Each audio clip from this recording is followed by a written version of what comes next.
किसी की नजर मुझ पर पड़े ना पड़े, प्रभु की नजर का हुआ है असर।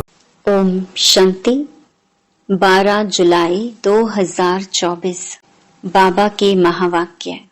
मीठे बच्चे, तुम्हें साहिबजादे सो शहजादे बनना है, इसलिए याद की यात्रा से अपने विकर्मों को भस्म करो। प्रश्न, किस एक विधि से तुम्हारे सब दुख दूर हो जाते हैं? उत्तर, जब तुम अपनी नजर बाप की नजर से मिलाते हो तो नजर मिलने से तुम्हारे सब दुख दूर हो जाते हैं, क्योंकि अपने को आत्मा समझकर बाप को याद करने से सब पाप कट जाते हैं। यही है तुम्हारी याद की यात्रा। तुम देह के सब धर्म छोड़ बाप को याद करते हो, जिससे आत्मा सतो प्रधान बन जाती है। तुम सुखधाम के मालिक बन जाते हो। ओम शांति। शिव भगवानुवाच, अपने को आत्मा समझकर बैठो। बाप फरमाते हैं, शिव भगवानुवाच माना ही शिव बाबा समझाते हैं, बच्चे अपने को आत्मा समझकर बैठो, क्योंकि तुम सब ब्रदर्स हो, एक ही बाप के बच्चे हो। एक ही बाप से वर्षा लेना है, हो बहू जैसे 5000 वर्ष पहले बाप से लिया था। आदि सनातन देवी देवताओं की राजधानी में थे। बाप बैठ समझाते हैं, तुम सूर्यवंशी अर्थात विश्व के मालिक कैसे बन सकते हो? मुझ अपने बाप को याद करो। तुम सब आत्माएं भाई भाई हो। ऊंच ते ऊंच भगवान एक ही है। उस सच्चे साहिब के बच्चे साहिबजादे हैं। यह बाप बैठ समझाते हैं। उनकी श्रीमत पर बुद्धि का योग लगाएंगे तो तुम्हारे सब पाप कट जाएंगे, सब दुख दूर हो जाएंगे। बाप से जब हमारी आंखें मिलती हैं तो सब दुख दूर हो जाते हैं। आंखें मिलाने का भी अर्थ समझाते हैं। अपने को आत्मा समझ बाप को याद करो। यह है याद की यात्रा। इसको योग अग्नि भी कहा जाता है। इस योग अग्नि से तुम्हारे जो जन्म जन्मांतर के पाप हैं वह भस्म हो जाएंगे। यह है ही दुख धाम।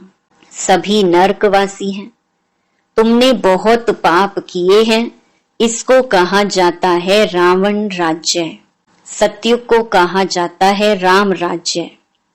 तुम ऐसे समझा सकते हो। भल कितनी भी बड़ी सभा बैठी हो, भाषण करने में हर्जा थोड़े ही है। तुम तो भगवानुवाच कहते रहते हो। शिव भगवानुवाच, हम सब आत्माएं उनकी संतान हैं, ब्रदर्स हैं।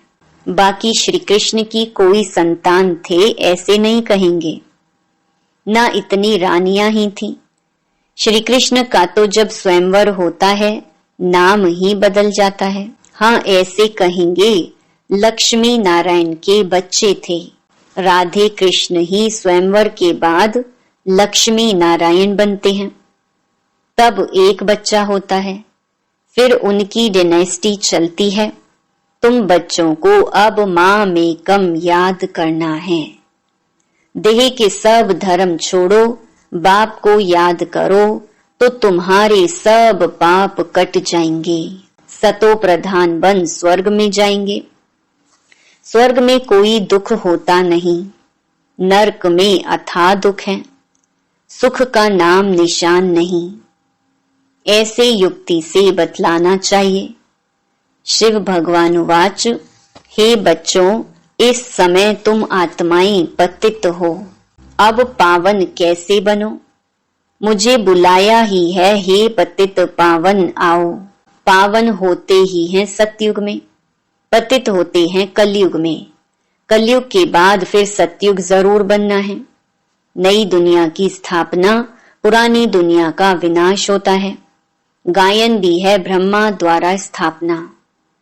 हम ब्रह्मा कुमार कुमारियां एडॉप्टेड चिल्ड्रन हैं। हम हैं ब्राह्मण चोटी।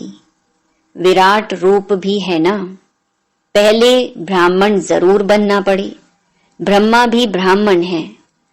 देवताएं हैं ही सतयुग में। सतयुग में सदा सुख है, दुख का नाम नहीं।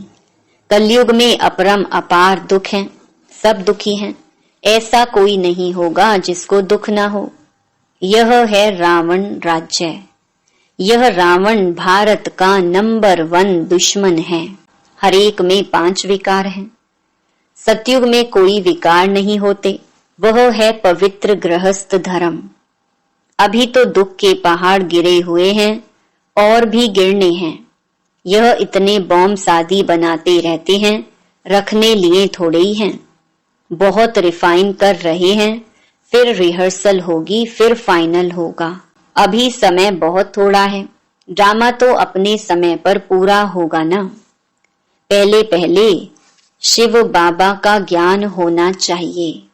कुछ भी भाषण आदि शुरू करते हो तो हमेशा पहले पहले कहना है शिवाय नमः, क्योंकि शिव बाबा की जो महिमा है वह और कोई की नहीं हो सकती। शिव जयंती ही हीरे तुल्य है। श्री कृष्ण के चरित्र आदि कुछ है नहीं। सतयुग में तो छोटे बच्चे भी सतो प्रधान ही होते हैं। बच्चों में कोई चंचलता आदि नहीं होती। श्री कृष्ण के लिए दिखाते हैं, मक्खन खाते थे, यह करते थे। यह तो महिमा के बदले और ही ग्लानि करते हैं। कितना खुशी में आकर कहते ईश्वर सर्वव्यापी है, तेरे में भी है, मेरे में भी है। यह बड़ी भारी ग्लानि है, परंतु तमो प्रधान मनुष्य इन बातों को समझ नहीं सकते। तो पहले पहले बाप का परिचय देना चाहिए। वह निराकार बाप है, जिनका नाम ही है कल्याणकारी शिव, सर्व का सद्गति दाता। वह निराकार बाप सुख का सागर, शांति का सागर है। अब इतना दुख क्यों हुआ है? क्योंकि रावण राज्य है। रावण है सबका दुश्मन। उसको मारते भी हैं परंतु मरता नहीं। यहाँ कोई एक दुख नहीं है, अपरम अपार दुख है। सतयुग में है अपरम अपार सुख। 5000 वर्ष पहले बेहद के बाप के बच्चे बने थे और यह वर्षा बाप से लिया था। शिव बाबा आते हैं जरूर, कुछ तो आकर करते हैं ना। एक्यूरेट करते हैं तब तो महिमा गाई जाती है। शिवरात्रि भी कहते हैं, फिर है श्री कृष्ण की रात्रि। अब शिवरात्रि और श्री कृष्ण की रात्रि को भी समझना चाहिए। शिव तो आते ही हैं बेहद की रात में। श्री कृष्ण का जन्म अमृत वेले होता है, न कि रात्रि को। शिव की रात्रि मनाते हैं परंतु उनकी कोई तिथि तारीख नहीं। श्री कृष्ण का जन्म होता है अमृत वेले। अमृत वेला सबसे शुभ मुहूर्त माना जाता है। वो लोग श्री कृष्ण का जन्म 12 बजे मनाते हैं, परंतु वह प्रभात तो हुई नहीं। प्रभात सवेरे 2-3 बजे को कहा जाता है, जबकि सिमरन भी कर सके। ऐसे थोड़े ही 12 बजे विकार से उठकर कोई भगवान का नाम भी लेते होंगे? बिल्कुल नहीं। अमृत वेला 12 बजे को नहीं कहा जाता। उस समय तो मनुष्य पतित गंदे होते हैं। वायुमंडल ही सारा खराब होता है। 2:30 बजे थोड़े ही कोई उठता है। 3-4 बजे का समय अमृत वेला है। उस समय उठकर मनुष्य भक्ति करते हैं। यह टाइम तो मनुष्यों ने बनाए हैं, परंतु वह कोई समय है नहीं। तो तुम श्री कृष्ण की बेला निकाल सकते हो, शिव की बेला कुछ भी नहीं निकाल सकते। यह तो खुद ही आकर समझाते हैं। तो पहले पहले महिमा बतानी है शिव बाबा की। गीत पिछाड़ी में नहीं, पहले बजाना चाहिए।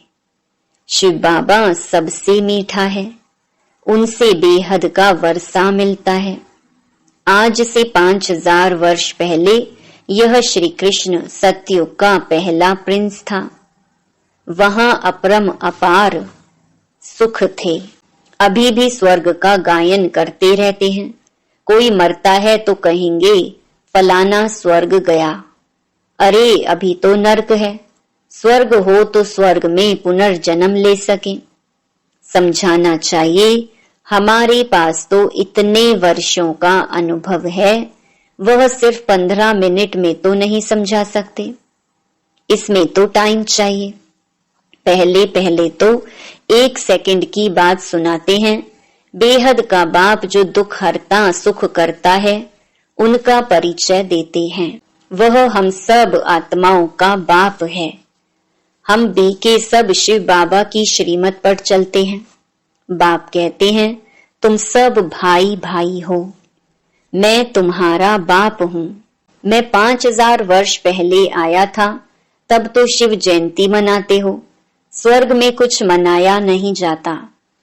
शिव जयंती होती है जिसका फिर भक्ति मार्ग में यादगार मनाया जाता है।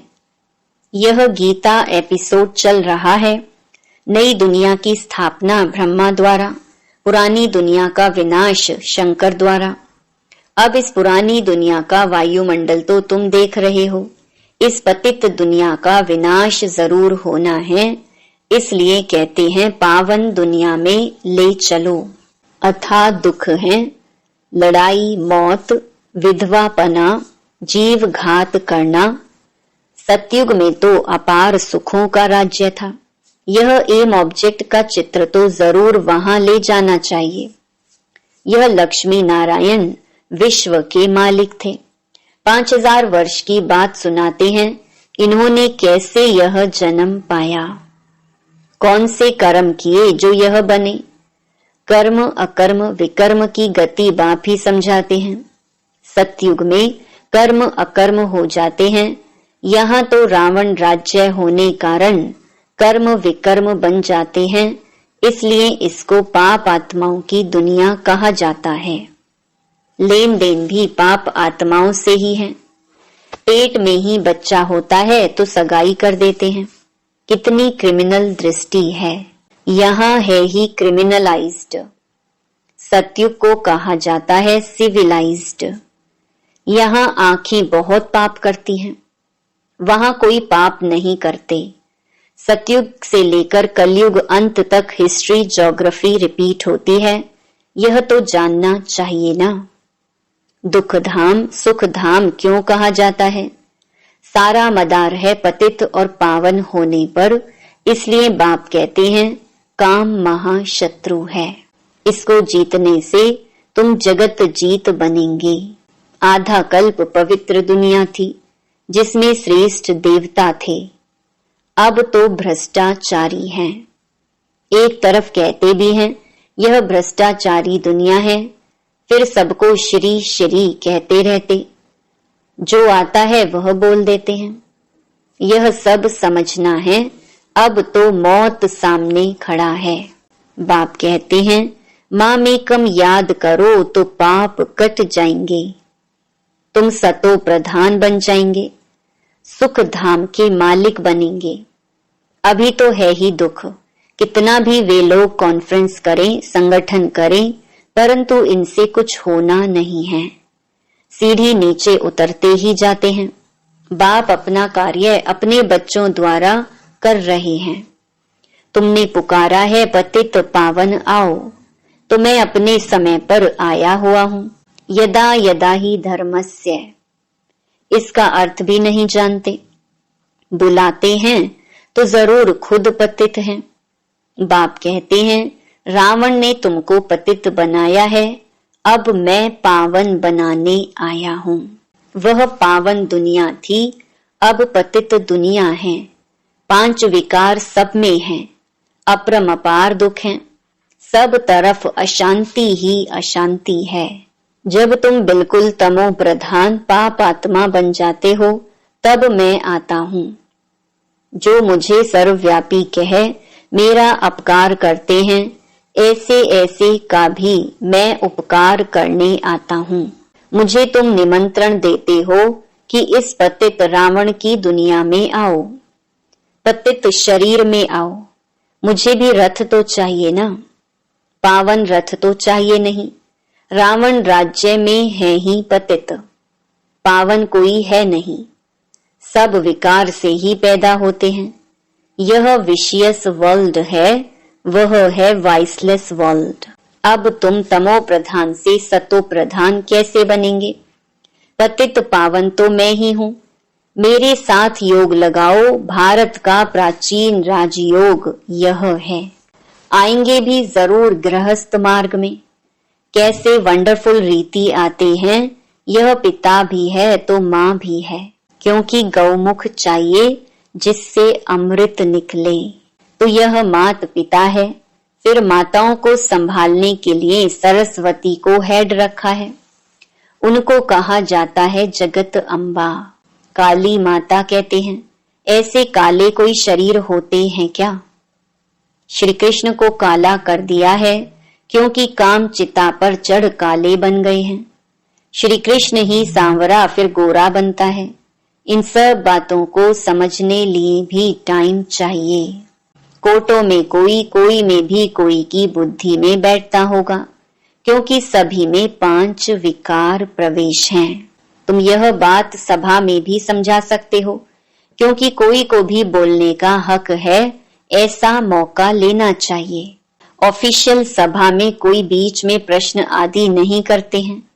नहीं सुनना है तो शांति से चले जाओ, आवाज ना करो। ऐसे ऐसे बैठ समझाओ। अभी तो अपार दुख हैं, दुख के पहाड़ गिरने हैं। हम बाप को, रचना को जानते हैं, तुम तो किसका भी ऑक्यूपेशन नहीं जानते हो। बाप ने भारत को पैराडाइज कब और कैसे बनाया था, यह तुम नहीं जानते हो। आओ तो समझाएं। 84 जन्म कैसे लेते हैं? 7 दिन का कोर्स लो तो तुमको 21 जन्म के लिए पाप आत्मा से पुण्य आत्मा बना देंगे। अच्छा, मीठे मीठे सिकिलधे बच्चों प्रति माता पिता बाप दादा का याद प्यार और गुड मॉर्निंग। रूहानी बाप की रूहानी बच्चों को नमस्ते। धारणा के लिए मुख्य सार। पहला, कर्म अकर्म विकर्म की गुहिया गति जो बाप ने समझाई है, वह बुद्धि में रख पाप आत्माओं से अब लेन देन नहीं करनी है। दूसरा, श्रीमत पर अपना बुद्धि योग एक बाप से लगाना है। सतो प्रधान बनने का पुरुषार्थ करना है। दुख धाम को सुख धाम बनाने के लिए पतित से पावन बनने का पुरुषार्थ करना है। क्रिमिनल दृष्टि को बदलना है। वरदान, नॉलेजफुल बन सर्व व्यर्थ के प्रश्नों को यज्ञ में स्वाहा करने वाले निर्विघ्न भव। जब कोई विघ्न आते हैं तो क्या क्यों के अनेक प्रश्नों में चले जाते हो। प्रश्न चित्त बनना अर्थात परेशान होना। नॉलेजफुल बन यज्ञ में सर्व व्यर्थ प्रश्नों को स्वाहा कर दो तो आपका भी टाइम बचेगा और दूसरों का भी टाइम बच जाएगा।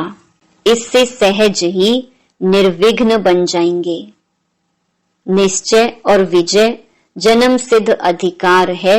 इस शान में रहो तो कभी भी परेशान नहीं होंगे। स्लोगन, सदा उत्साह में रहना और दूसरों को उत्साह दिलाना, यही आपका ऑक्यूपेशन है।